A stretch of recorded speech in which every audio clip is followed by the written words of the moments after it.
In times of crisis, people struggle with the difference between preparedness and fear.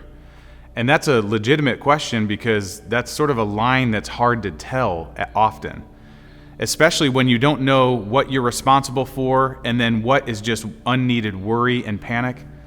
So there's probably a lot of different scriptural principles we could appeal to help distinguish the difference between preparedness and fear. But the one that comes to mind is one principle that Jesus bases his very famous Sermon on the Mount off of in this section where he's talking about anxiety, not to be anxious.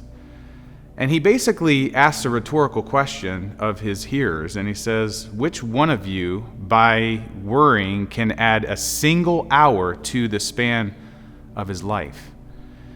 And the assumption behind that question is a distinction, a very important theological distinction between us as creatures and God as the creator.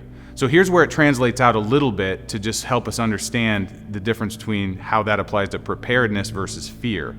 I think the difference largely lies in us recognizing that we are creatures and thus have a limited ability to control our situation, and God, who is a creator, not a creature, and thus does not have limitations regarding his control of the situation.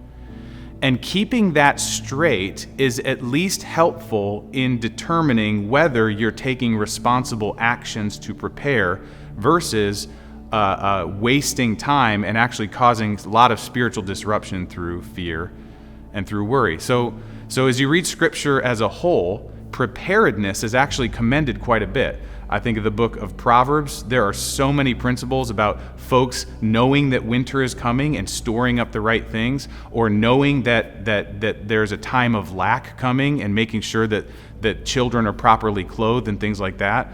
I think of even some of the parables of Jesus that assumes the rightness of being prepared, like the parable of the 10 virgins. They weren't prepared.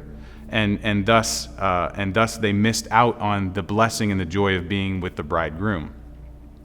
So that is commended throughout Scripture.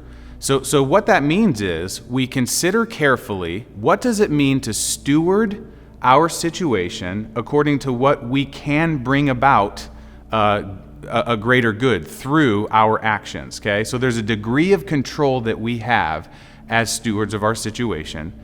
And we take the most responsible action given the knowledge of the situation that we have at the time. That's all we have the capacity to do.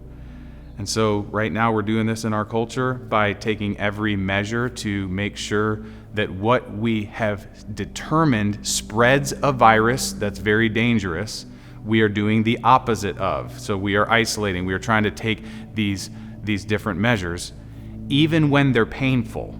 Okay?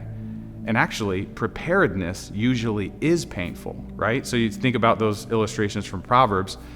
Storing up things for the winter is kind of counterintuitive because you want to eat them now, you want to enjoy them now, you want to take it easy now, but you know that a time of lack is coming, and so you take the right action despite how it feels in the moment. That's preparedness, okay?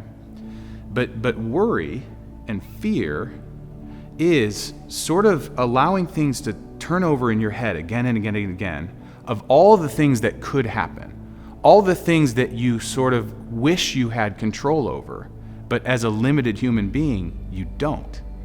So that's where we start to cross the line of mistrusting God, the God who is in control of those things, and even when he decides to do something other than what we would decide, it's an act of humility for us to recognize that his control of things that we're not in control of is superior to ours if we could be in control of them. That's a hard thing to do. And that's why setting aside worry means humility. It's the humility of submitting my will to God and being okay with the fact that I'm not God and I don't have unlimited capacities.